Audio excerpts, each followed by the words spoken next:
Assalamu alaikum and good afternoon, everyone. Thank you very much for joining today's Bridging the Gap session. And the topic for today's session is the Board of Director. It's my pleasure to introduce you our trainer for today's session, Rana Mustansar. Thank you very much, madam, for joining us for this Bridging the Gap session. Let me give you a brief introduction of Rana. Rana is the Program and Business Development Manager at Pakistan Institute of Corporate and Governance. Rana is the program lead on corporate governance sustainability in family-owned business as well. Rana has worked in the policy advocacy. She has also developed a corporate governance and scorecard for the stock exchange, and she has done a lot of work in the CSR roadmap as well. So the next voice you'll hear is from Rana Mustansar.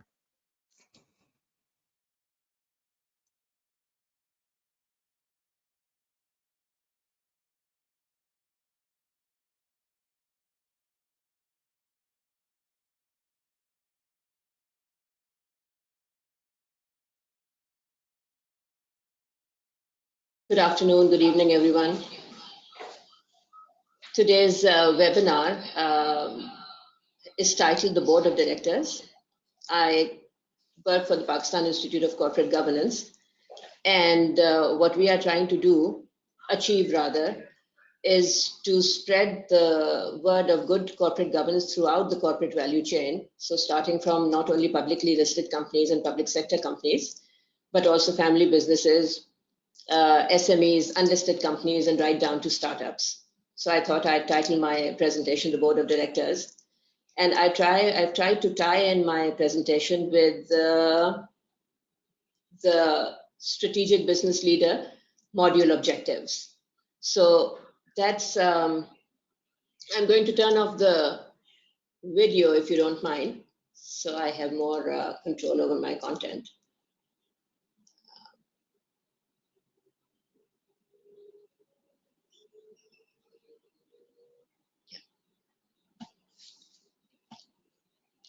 So I thought I'd tie in my webinar objectives into two main capabilities that the SPL exam requires, which is excellent leadership and ethical skill sets by setting the tone at the top, which is the prerogative of the board of directors, and B, to evaluate the effectiveness of the governance and agency system of an organization. So I thought I'd begin with an overview of what exactly is corporate governance. So in the 1970s, the United States Securities and Exchange Commission brought the issue of corporate governance to the forefront. The term corporate governance first appeared in 1976 in the Federal Register, which was the official journal of the US federal government. The same year, the Securities and Exchange Commission prompted the New York Stock Exchange to require each listed corporation to have an audit committee composed of all independent directors, to which they complied. And that's how the corporate governance agenda was put on the forefront. So corporate governance is really about the relationship between shareholders, board, and management, as you can see in this slide. The shareholders provide shareholders, board of directors, and management. These are the three basic pillars of corporate structure. In an attempt to create a corporation in which shareholders' interests are looked after, the system of corporate governance has implemented a two-tier corporate hierarchy. So on the first tier is the board of directors, who are elected by the shareholders of the corporation. And on the second tier, as you can see, is the upper management, which is the chief executive officer, the chief operating officer, the chief financial officer, company secretary, who are all hired by the board of directors.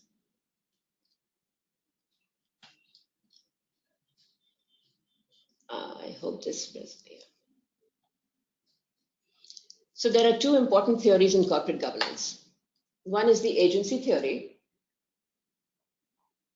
which refers to the relationship between a principal and their agent.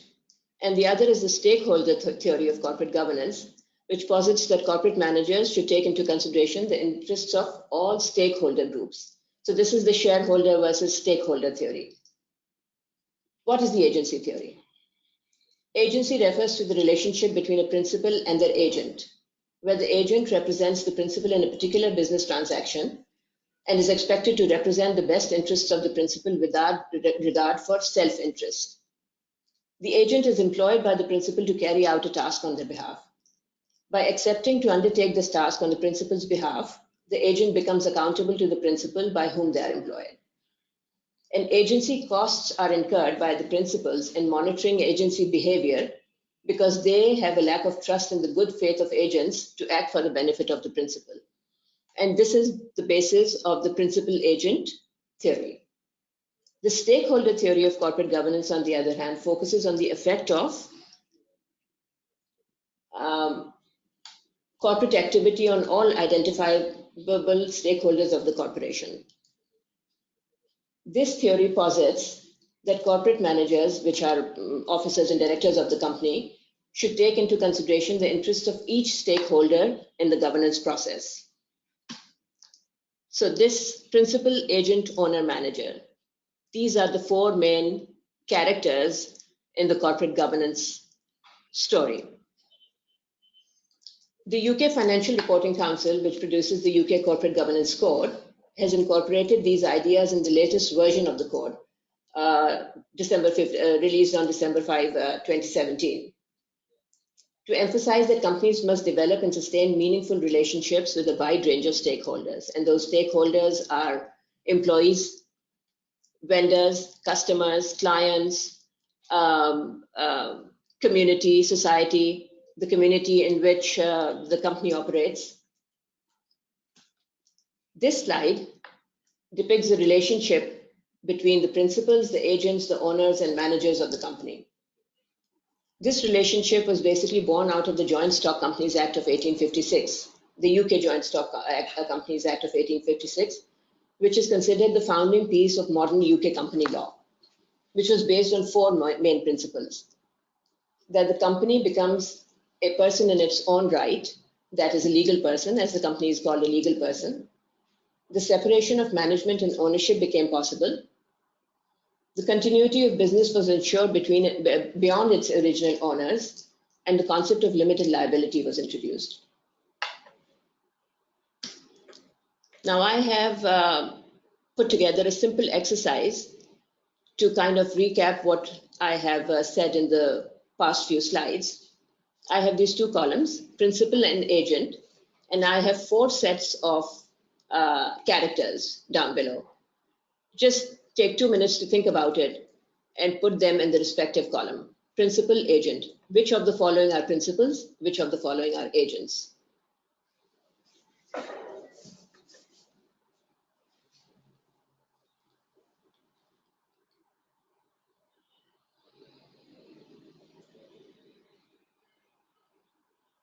And we have discussed this before, so it shouldn't be difficult.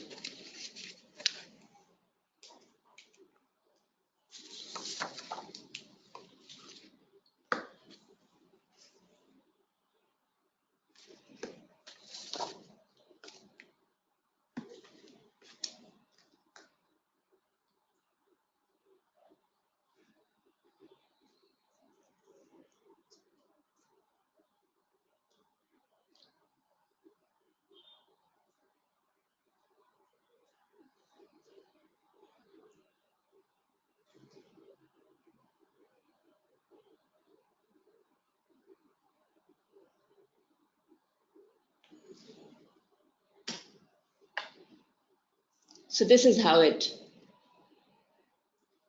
should be separated.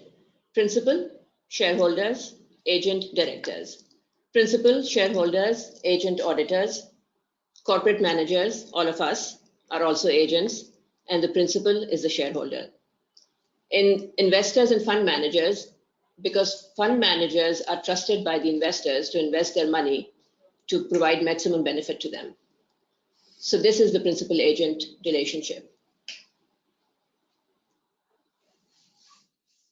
I hope that makes it clear.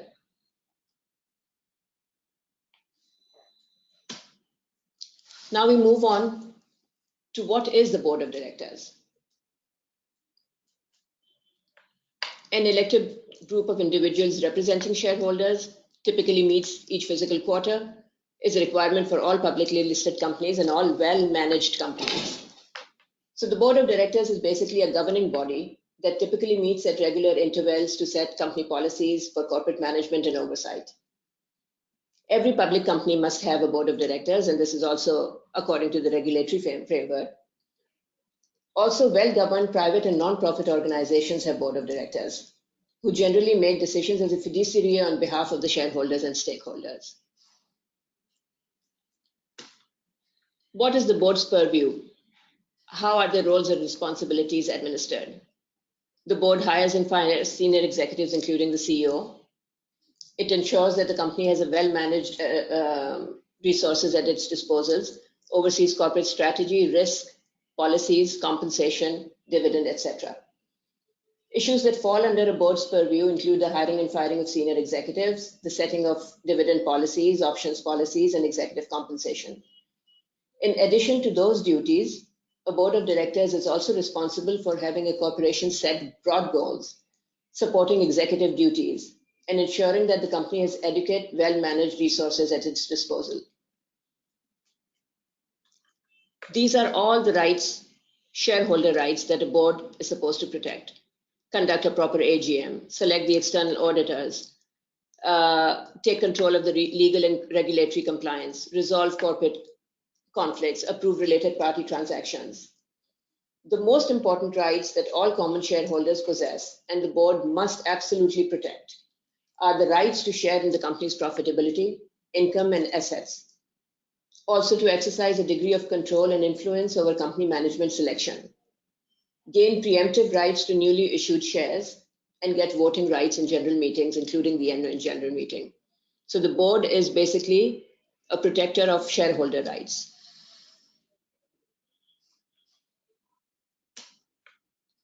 The board is also a protector of roles.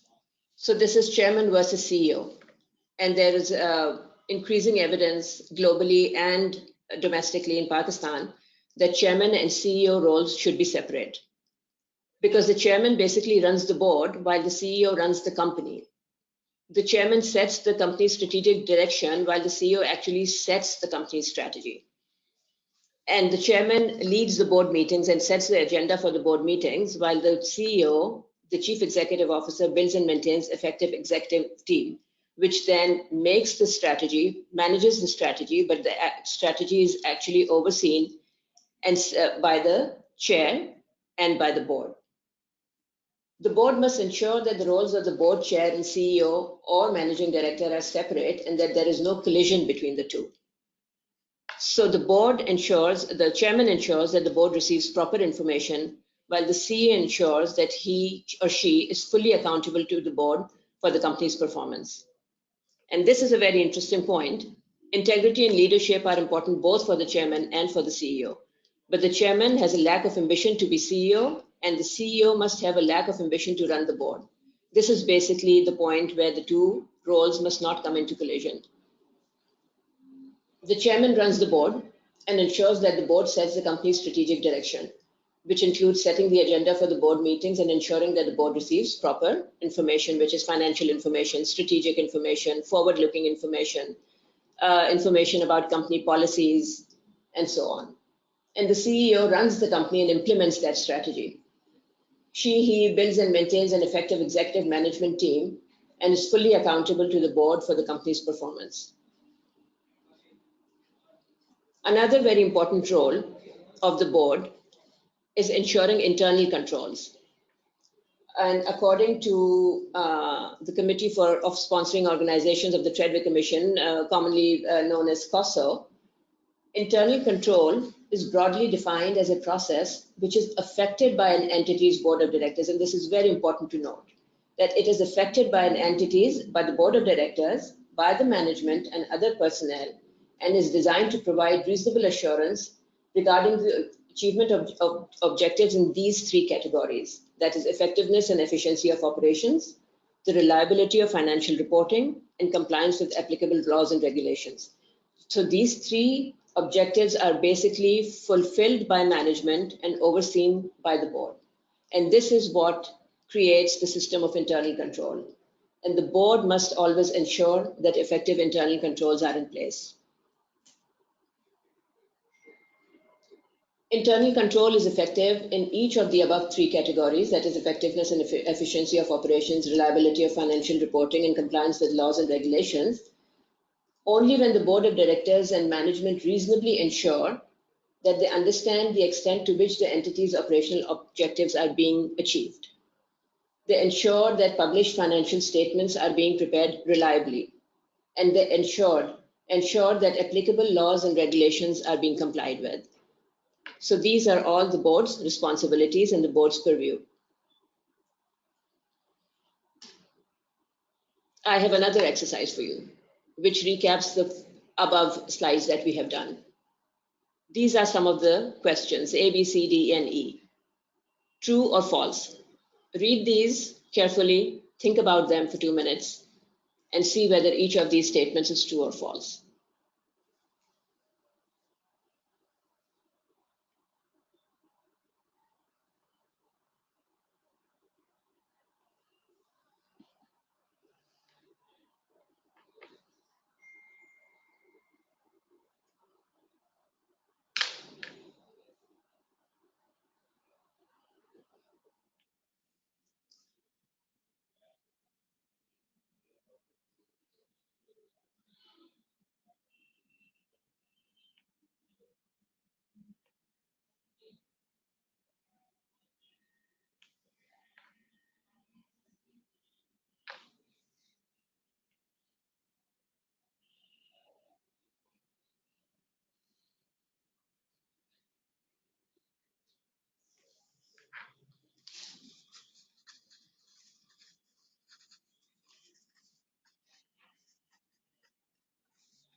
Take your time, think about it.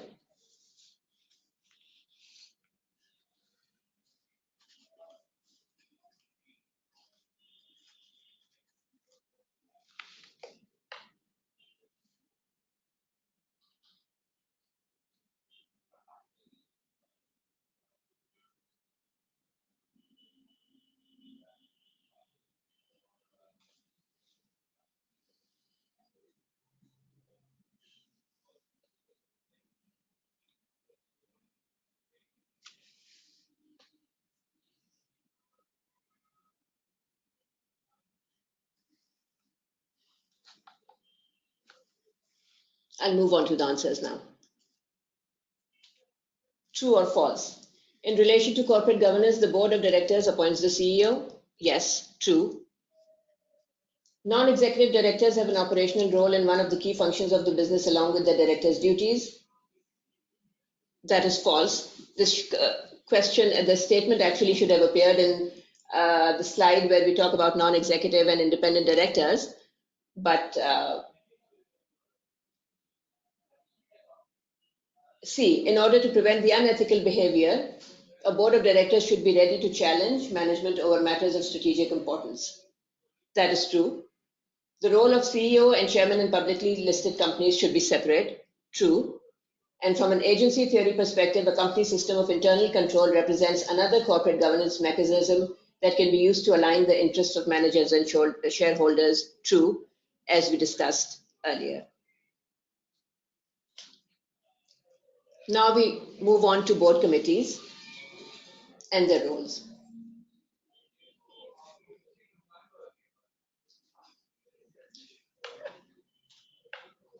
Boards must establish committees based on company requirement, which includes committees such as the Audit Committee, the Human Resource and Remuneration Committee, increasingly risk committees, and investment committees.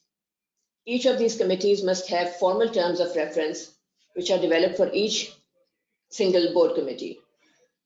Independent directors also play a significant role in committees because they bring an outside, uninhibited, and view.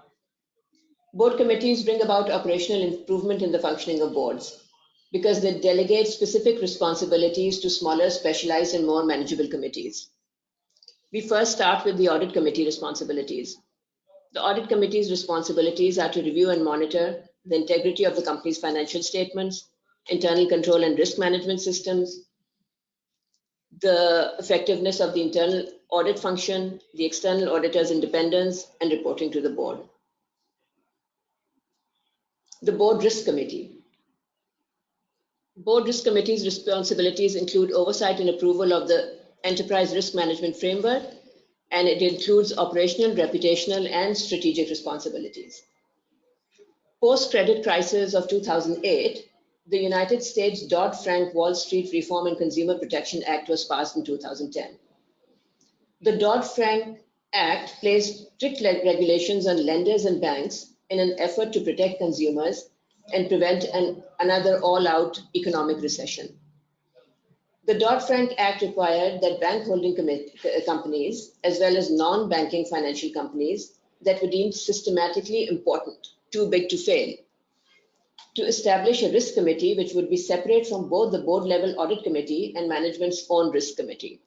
Prior to the Dodd-Frank Act, the board-level audit committee, the BAC, the board audit committee, would also look after risk. And this became very commonplace, and this is now commonplace in banks and non-banking financial companies. So while risk committees, pre-Dodd-Frank, risk committees were not new for major banks, but in many cases, they had focused primarily on credit risk, market risk, and liquidity risk. And after the Dodd-Frank Act was passed, it kind of broadened risk committees' responsibilities to include the oversight of the entire risk management program, which includes broad risks such as operational, reputational, and strategic risks. And as you know, that reputational risk is becoming one of the major risks companies, especially banks, large banks, face. It's about whistleblowers coming forward. It's about harassment. It's fraud, investigations of fraud, investigations of improper accounting and auditing and improper disclosure and non-transparent disclosures. So the Board Risk Committee has assumed great significance. The Board Human Resource and Remuneration Committee, of course, is one of the main committees. It is responsible for setting HR plans and policies, succession planning of directors and other key personnel, including the Chief Executive Officer, executive appraisal processes, performance appraisals, terms of employment, remuneration, and rewards and benefit schemes. The Board Human Resource and Remuneration Committee is appointed by the board to assist it in fulfilling its responsibilities relating to leadership development, compensation of the company's directors, compensation for non-executive and executive directors, executive officers, and other key management personnel. Another very important part of the corporate governance system is directors, non-executive and independent directors. Now, there's a lot of discussion over who is a non-executive director and who is an independent director, who is a non-executive independent director. So broadly, executive directors are directors who work within the company, who are the company's officers. Non-executive directors are those who do not work in the company, but in a group setting, in a conglomerate, non-executive directors could be directors from another group company, but they would not be independent. Independent directors have no pecuniary or monetary benefits attached to their positions vis-a-vis the company. And that is where their independence comes from. So this is basically how we define a non-executive director. A non-executive director is a member of a company's board of directors who's not part of the executive team. An independent director is a member of a company's board of directors who does not have a material or pecuniary relationship with the company except compensation for board service. So an independent director cannot hold company shares. He cannot be related to the company chair or nominated by the company chair, and that is where her or his independence comes from. Except for getting compensation for board service, they have no other connection to the company.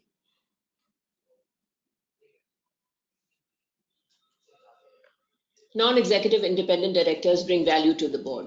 They bring an independent perspective. They are not since they are not affiliated with the organization or its activities, they can question the status quo on the board of directors, and they can advise the board and the company on how to scale and expand without having any personal interests. Independent directors are not affiliated, since they are not affiliated with the company's activities in a way that would create a conflict of interest with the company or on the board that he or she serves. So on an ad hoc issue, example, if the board is considering a partnership or an alliance with an organization that is affiliated with a board member, an independent director can excuse themselves from that if they feel that there is a conflict. A board with a majority of independent directors can also bring expertise and objectivity, which assures the owners that the company is being run legally, ethically, effectively, and in the best interests of its owners, that is, shareholders, and that the shareholders have representatives who are objective and independent.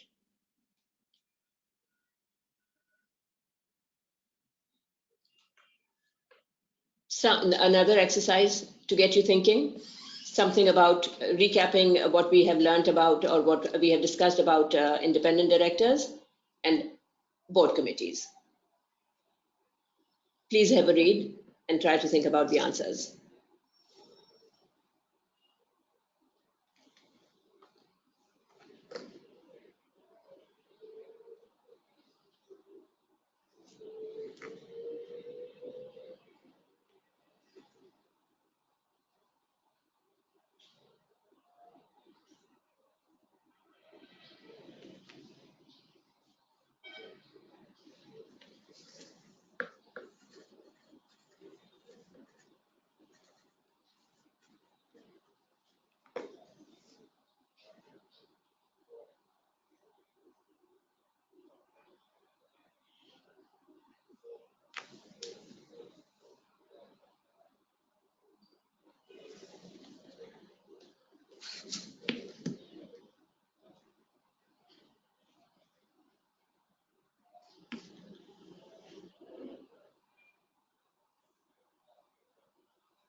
So we go on to the answers now.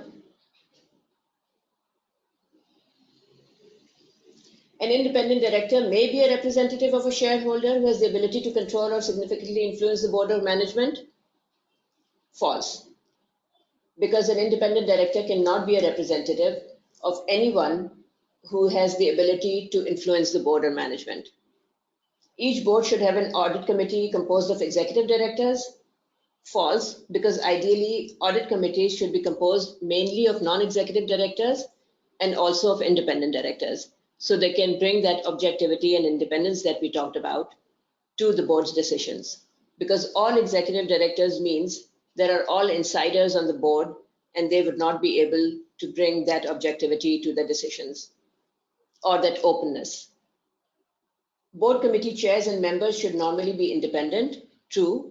That is ideally the case now everywhere globally in Pakistan, also through the Code of Corporate Governance, which has stipulated that there should be a majority of independent directors on the board. And also for the board chair, who should be ideally be an independent chairman with no strings attached to the company or to the board. We next move on to another very interesting and very widely increasing in popularity, two subjects, diversity and corporate social responsibility or corporate social purpose in the boardroom. There's a lot of discussion around diversity, bringing women on boards. There are always two sides to the debate. One school of thought believes that women bring objectivity, difference of opinion, another a different way of thinking to the boardroom, and then there's another school of thought that believes that women are merely women on the board and that they don't bring that much of a benefit to the board. So there's this debate going around diversity in the boardroom. So in order to build better boards, a combination of three different sets of attributes is required. Experiential attributes. These are the functional experience, the industry experience, accomplishments, and education of an individual. Demographic attributes. These include gender, race, region, and generational cohort. Whether you are a Generation X, a baby boomer, a millennial, and personal attributes, including personality, interests, and values. And the new thinking in contemporary corporate governance is that you need a combination of all of these attributes for diversity in order to bring true diversity in the boardroom, not just having women or a specific gender or a specific nationality on the board of directors. Diversity in the boardroom. What does corporate governance allude to when they say diversity? It means a wide range of perspectives and experiences, a diverse set of competencies and knowledge, diversity in culture and thinking, not merely token representation of women or one woman on the board. So women are still often approached for board positions because they are seen to represent a diverse demographic and not because they actually bring a specific or needed or important perspective. But the good news is that the pool of C-suite women is expanding, and boards are now becoming increasingly attuned in their thinking about the importance of maintaining a broader perspective. That means includes having a broad range of collective attributes, which can help the board significantly in fulfilling its responsibilities of providing good corporate governance and strategic oversight.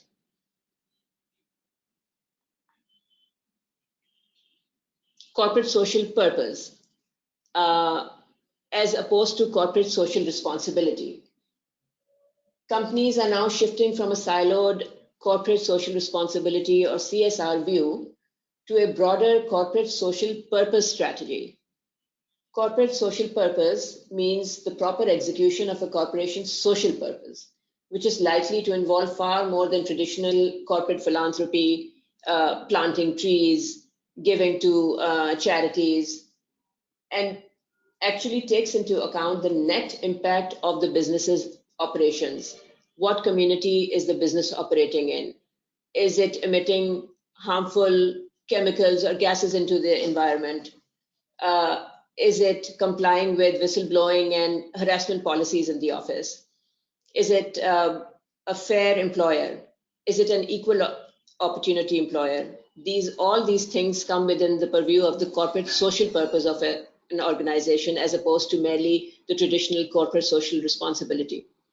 So corporate social purpose has now come to include human rights and environmental performance, climate change performance, respecting diversity and pay equality or equity, and pursuing shared value initiatives through the company's business.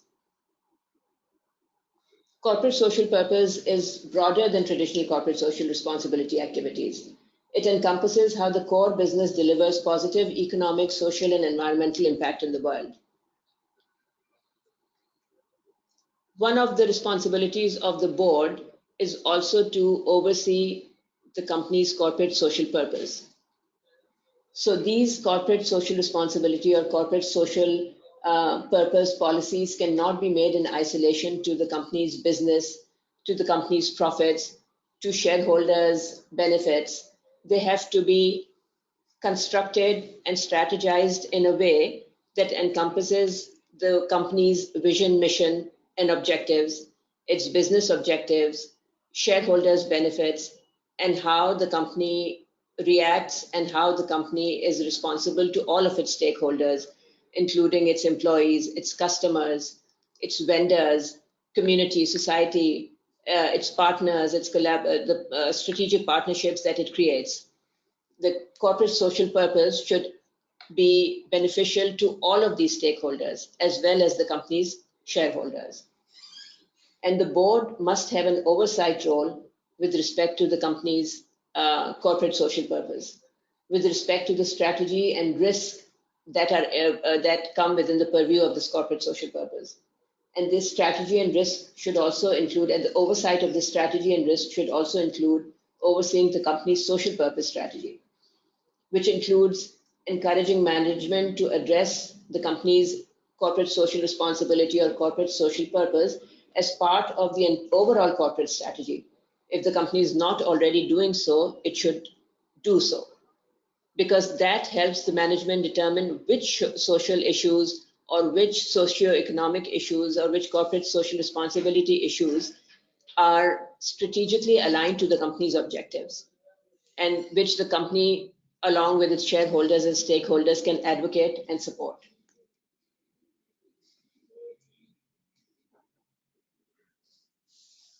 This exercise covers all of the above that we have recapped. Again, a true or false exercise.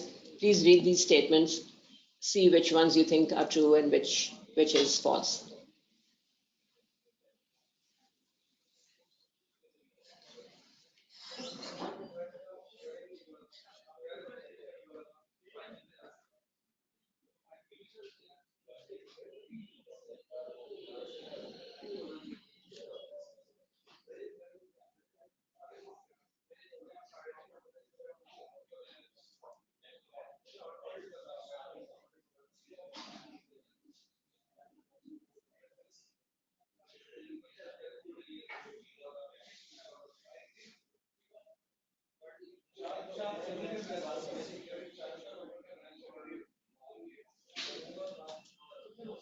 So, A, CSR covers a wide range of issues such as climate change, poverty, and political donations. True.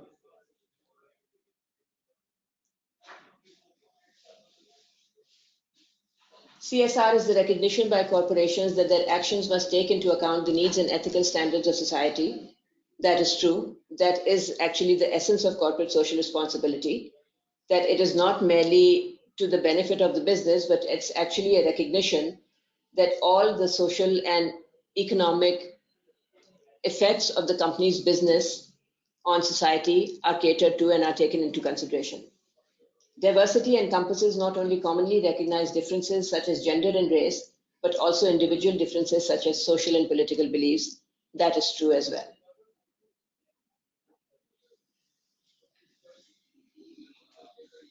Board management dynamic. This has become a very interesting topic of discussion in corporate governance, in the study of corporate governance, which basically means that the relationship between the board and management, it's part of the governance relationship. A productive and harmonious relationship between the board and management is critical for good governance and organizational effectiveness. However, sometimes this can be difficult to achieve in reality. So, how can it be achieved? By recognizing what the board's role is, by recognizing what the management's role is, and then the board's expectations towards management and the management's expectations towards board. These have to be balanced in order to create a positive board management dynamic. So what is the board's role? The board's role is to monitor and question, probe issues, seek clarification, offer insight, and share its knowledge and experience. With management much more deeply involved in the detail and operations of the organization, board members basically rely on management to share in a timely manner all the material information needed for its decision making, to allow the board to effectively fulfill their obligations as directors. The board also expects management to ask advice and make use of the director's wealth of experience as and when appropriate. For optimal performance, boards and management must work together cohesively as a team with respect and candor towards each other. The management's role is to share in a timely manner all material information needed for the board's decision making, which means that the formalities of the nature of the relationship and the responsibilities and expectations of each of the board and management is often set out in the company's governance or board charter.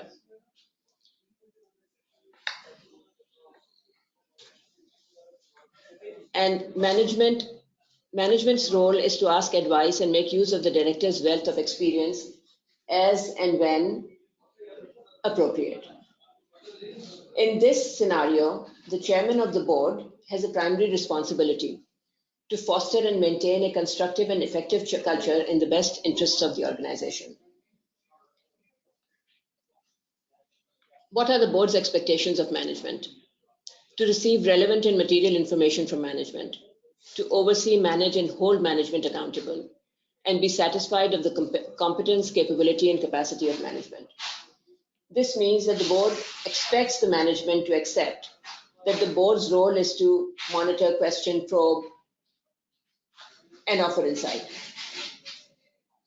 Similarly, management has certain expectations of the board.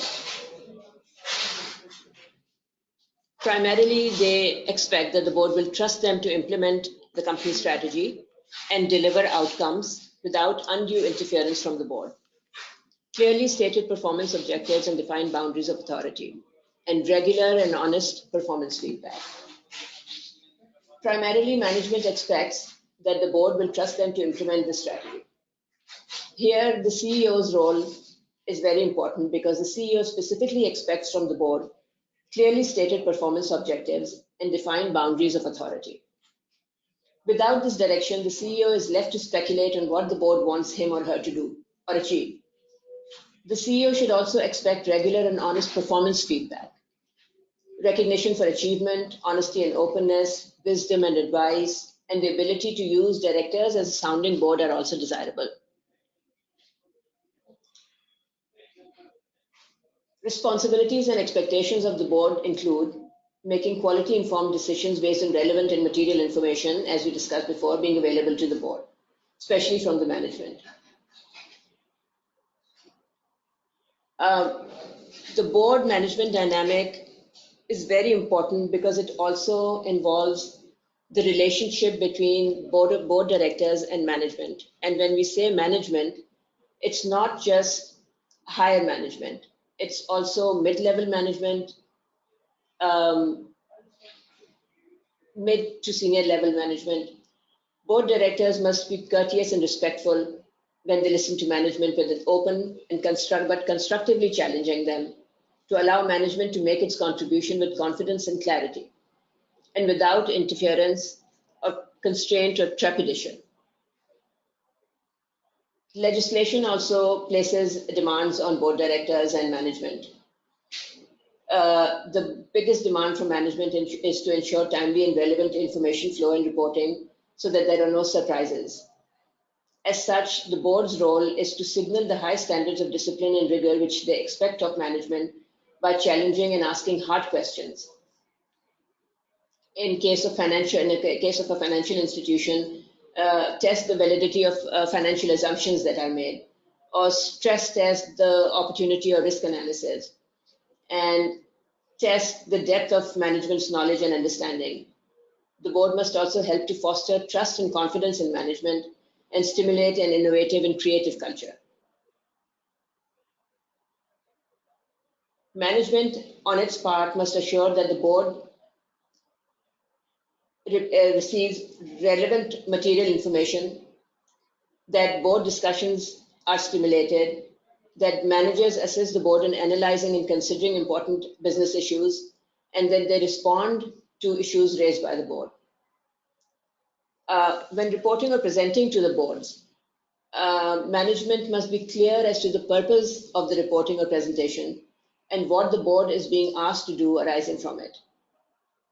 And know their audience. The manager must know its audience. You're talking to the board, so you have to be responsive to the board's needs. You also have to be cognizant of board politics and personalities. So you are patient, you are polite, you are respectful.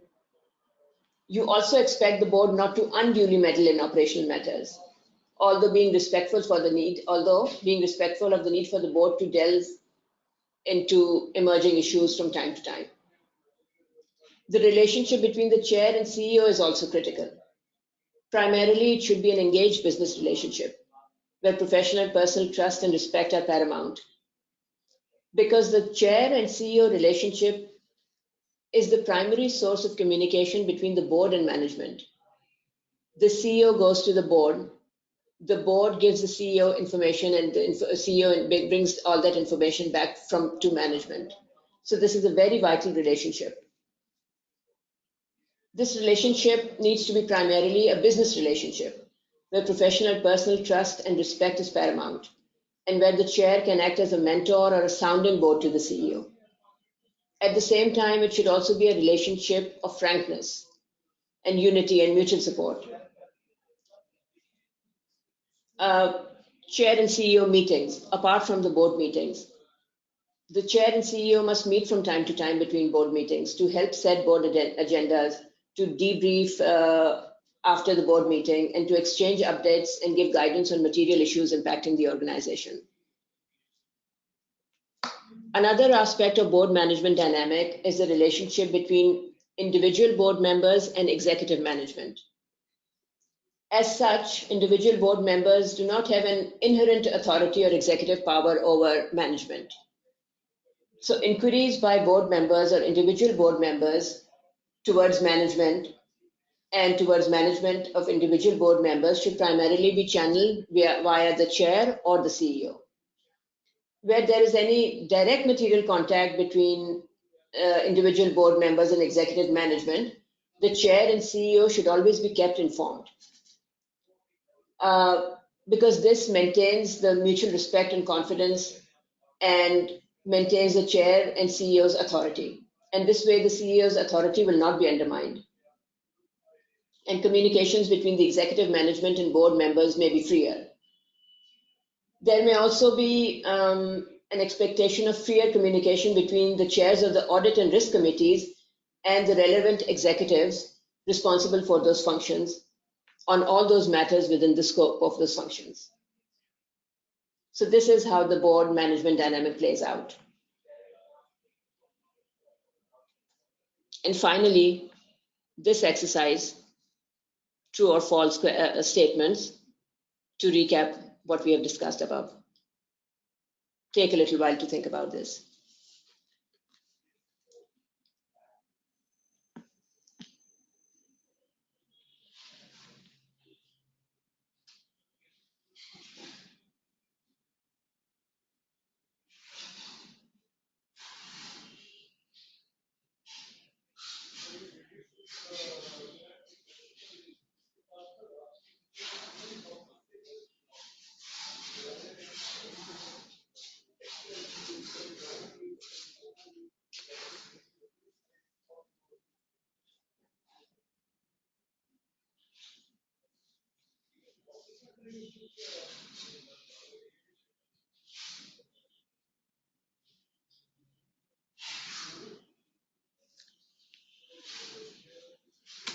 And these are the answers. The chairman-CEO relationship serves as a source of communication between the board and management. Yes, absolutely, true.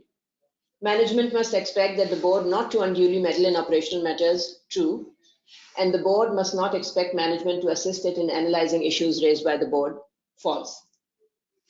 Because the board's expectation must be that management will assist it in analyzing and considering any issues or any information that the board requires of them.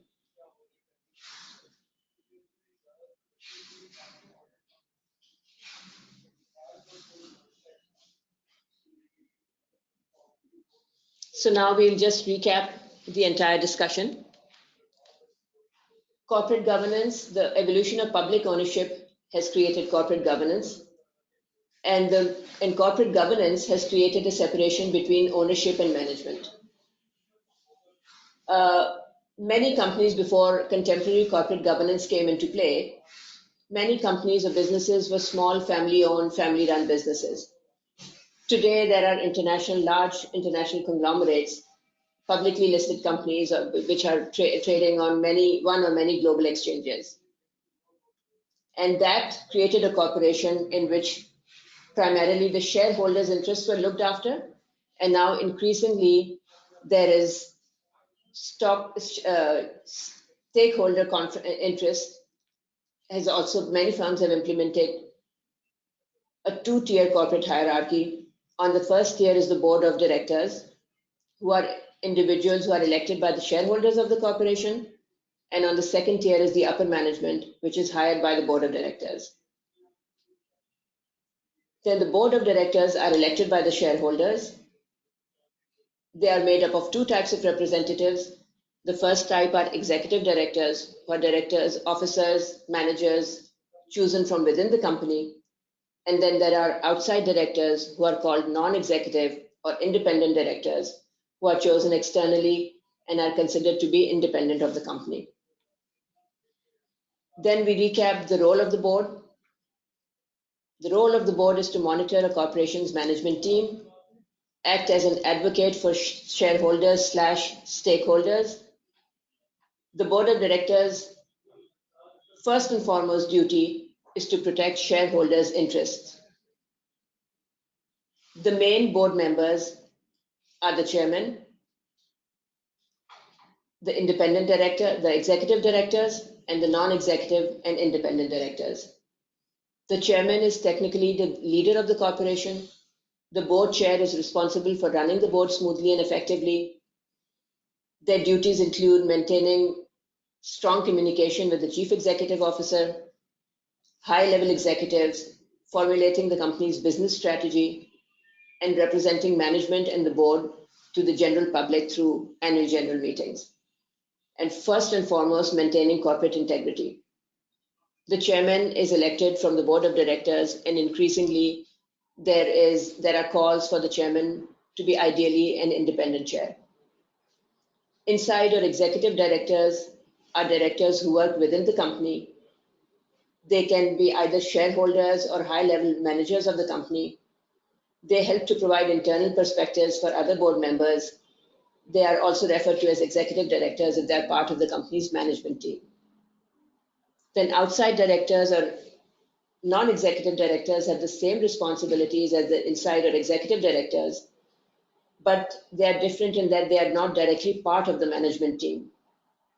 They work alongside executive or inside directors in determining the strategic direction and corporate policy.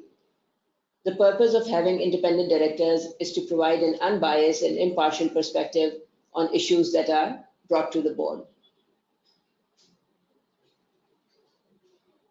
How do we conclude this discussion? Together, management and the board of directors have the ultimate goal of maximizing shareholder value. In practice, management looks after the day-to-day operations, and the board ensures that the shareholders are adequately represented and company operations and company management works to the benefit of its shareholders and all stakeholders. However, boards may include members of the management team, as is common practice to have the CEO as part of the board. There always has to be a good balance between internal, inside, and external or outside, that is executive and non-executive and independent board members.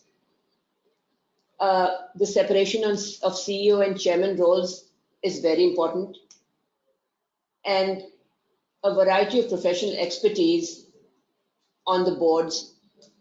That is a diverse board which includes women, which includes other nationalities, which includes a combination of demographics, and that makes an ideal board.